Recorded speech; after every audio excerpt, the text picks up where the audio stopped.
Hello! Hi అండి. నమస్తే. ఈరోజు మనకి విజయవాడ భవానీపురం స్వాతి రోడ్‌కి, ఆర్టీసీ వర్క్షాప్ రోడ్‌కి రెండిటికి కనెక్టివిటీగా ఉండే పోలీస్ కాలనీ ప్రైమ్ లొకేషన్‌లో ఒక మంచి సెమీ కమర్షియల్ ప్రాపర్టీ సేల్‌కొచ్చిందండి. 2 రోడ్ల కార్నర్‌లో ఉండే బిల్డింగు. ల్యాండ్ కాస్ట్‌గా సేల్‌కొచ్చింది. ఓల్డ్ బిల్డింగేనండి. తూర్పు, దక్షిణం కార్నరు 2 వైపులా రోడ్లు కూడా 33 అడుగుల రోడ్లేనండి. సో, మంచి కొలతల్లో ఉండే ఓల్డ్ బిల్డింగు.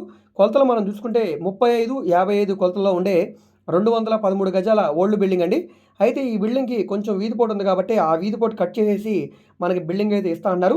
దీనికి సుమారుగా 150 గజాలొస్తుంది. ఎన్ని గజాలొస్తే అన్ని గజాలు. గజం రూ. 1,00,000 ఫైనల్ కాస్ట్ అండి. సో, ఈ ప్రాపర్టీకి సంబంధించిన పూర్తి వీడియో ఆల్రెడీ నేను యూట్యూబ్‌లో అప్‌లోడ్ చేశాను. ఆ లింక్‌ని వీడియో కింద డిస్క్రిప్షన్‌లో ఇస్తాను. అక్కడి నుంచి ఓపెన్ చేసి మీరు చూడవచ్చండి. సో, వీధిపోటు మాకు సెంటిమెంట్ లేదు. మొత్తం ప్రాపర్టీ తీసుకుంటాం అంటే గనక గజం రూ. 90,000 ఫైనల్ ప్రైస్‌గా ఇస్తా అన్నారు. సో, మీకు ఏ విధంగా కావాలంటే ఆ విధంగా తీసుకోవచ్చండి. ఈ ప్రాపర్టీని మీరు విజిట్ చేయాలనుకుంటే మా వాట్సాప్ నంబర్‌కి సంప్రదించండి. సో, ఈ వీడియో మీకు నచ్చితే తప్పకుండా లైక్ చేయండి, సబ్స్క్రైబ్ చేయండి, మా ఛానల్‌ని ఫాలో అవుతుండండి. ఓకే.